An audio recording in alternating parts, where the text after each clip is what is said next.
I inhale calm. I exhale and let go. I inhale calm. I exhale and let go. Hello, you guys. Thank you for joining. Today I want to do a very peaceful hour to empower. Because as you know, empowering yourself is not just about high energy, but also about inner peace. And this is a part that I work on a lot with my clients and I love to work on. I'm at the beach, so I wanted to take this moment of peace to share it with you and at the same time to have a little dialogue around what is it that takes away your peace?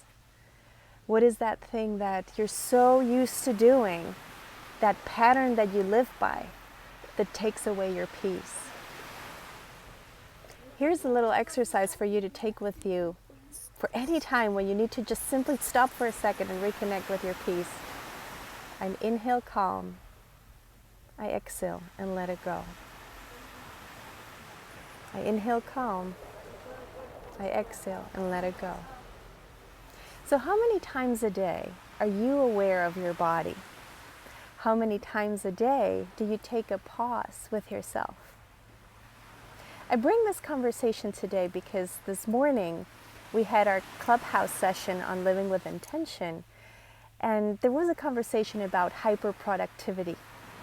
And it was very interesting to understand how, when we enter in that productivity ball, it's like, I would even say an addictive behavior where we just don't want to stop being productive because we're scared of not being productive.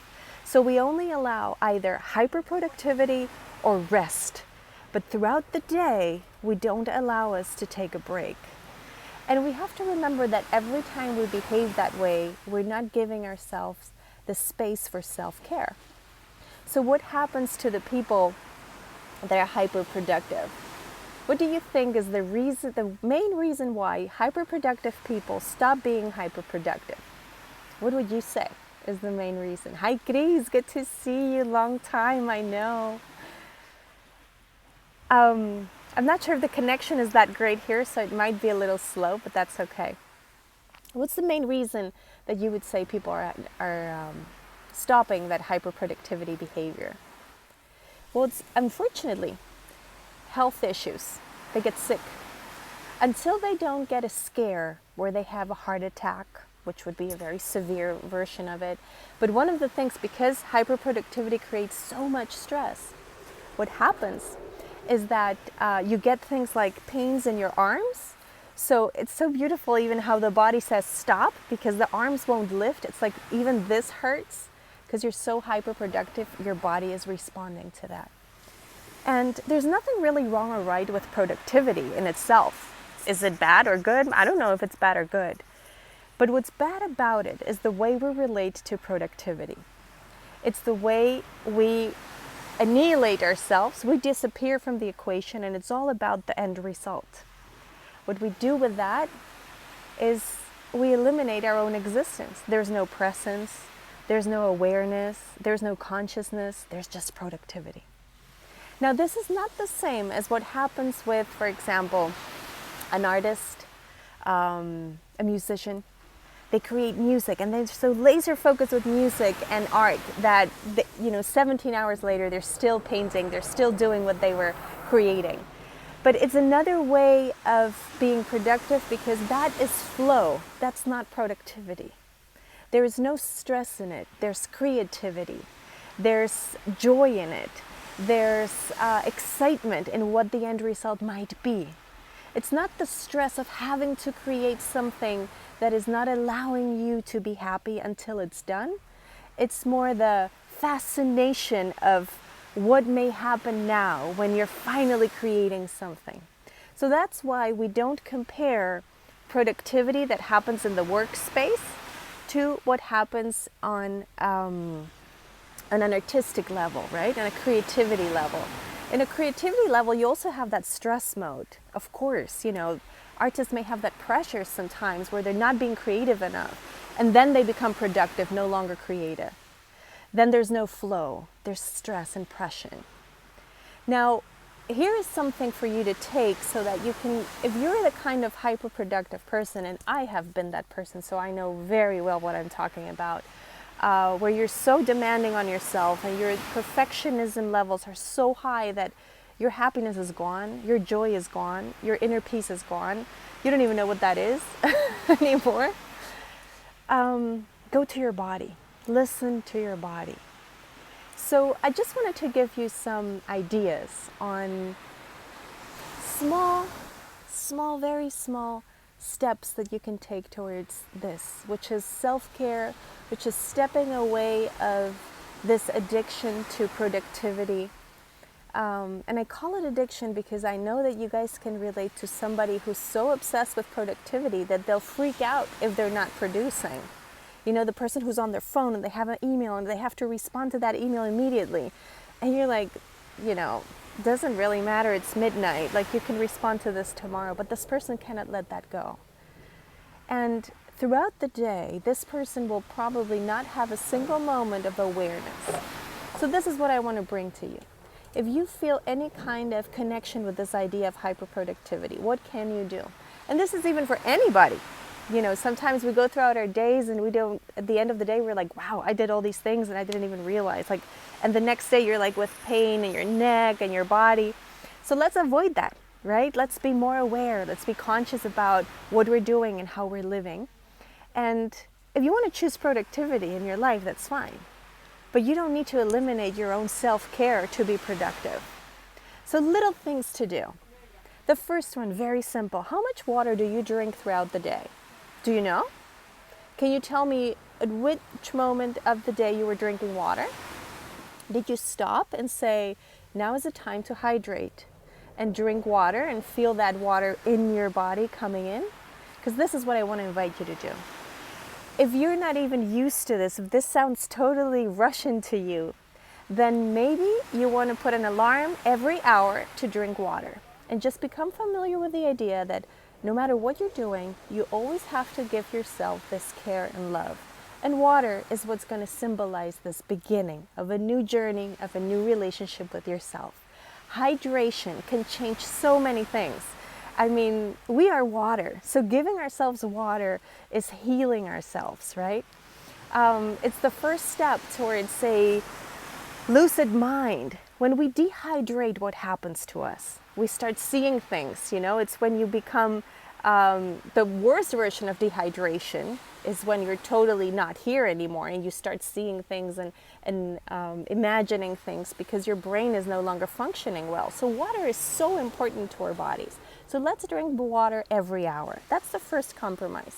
And every time you drink the water, you just close your eyes and feel that water going into your body and connect with your body.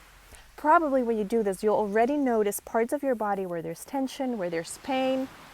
Keep an eye on that. Take care of that. Secondly, we want to breathe. Very easy. I'm giving you tips that if you cannot do this, then oh my God, then you're dead. Because if you cannot breathe, then you cannot drink water. So the other thing is every hour stop and check in your breath. And have a look of how that breath is looking for you. Is it being an easy breath? Is it being very tough for you? Are you breathing very quickly, slowly? Does it feel good? Does it feel stressful? How does it feel for you? And just check in for a moment, and maybe you can use that anchor that I just gave you at the beginning. I inhale calm, and then find the spot in your body where it hurts. So for example, it could be here. Normally it's here a lot, very often when we feel pressure. So I go here, I inhale calm, and then I inhale all my oxygen to this part of my body, and then I exhale and let it go. And do this a couple of times. Okay, you drink water and you breathe. That's all you need to do. But what I want you to do is to become aware of your body. And I know that all those hyperproductive people out there have not given themselves the opportunity to listen to your body. And it is when you listen to your body, when you start becoming aware of what you need, you give it to yourself, and there's so much balance and peace in that. There's this, you know, we get so obsessed with productivity that we ruin our own productivity by that obsession. So this is a way of stepping out and coming back, and stepping out and coming back. You guys know that I'm all about self-care and how important that is. And I want to just ask you this question.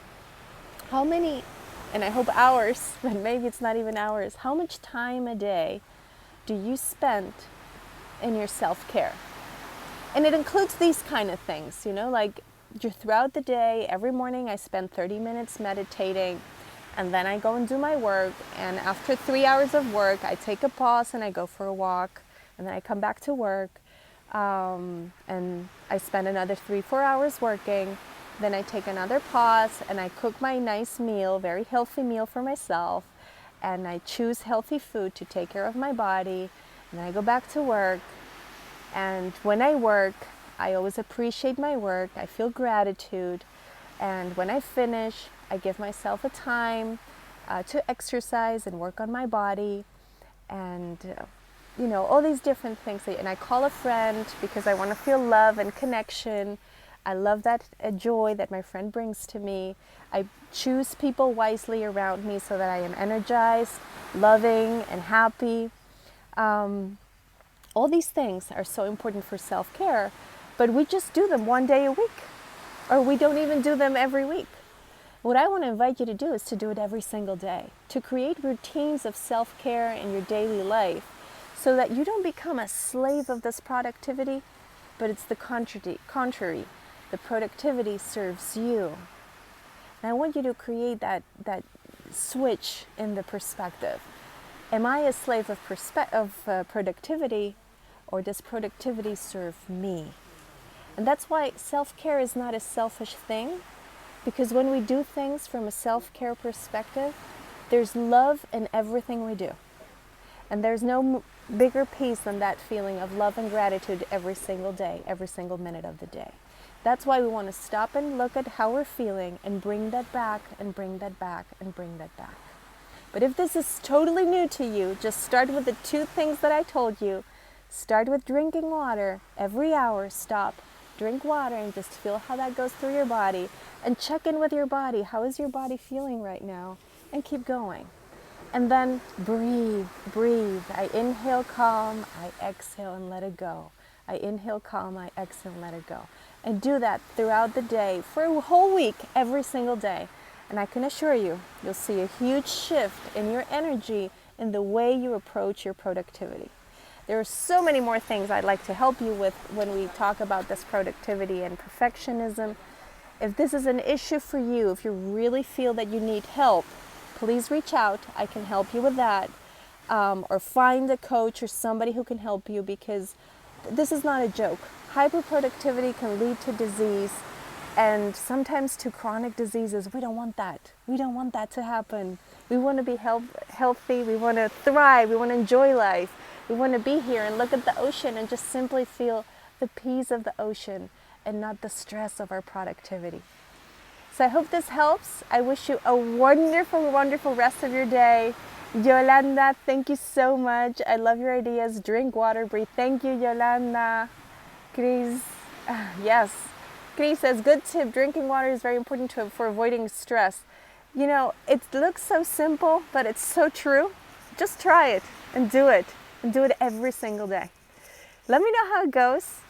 And let's share our experiences together. I'm going to continue walking on this beautiful beach and breathing, exercising a little bit. And I just wanted to come by because it's been a long time and I miss you guys. Take care of yourself, stay healthy, and sending you lots and lots and lots of love. Thank you for being here. Chris, thank you. I love you. Bye-bye.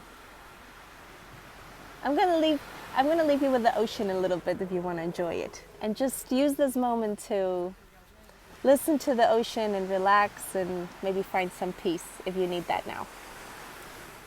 Have a great day.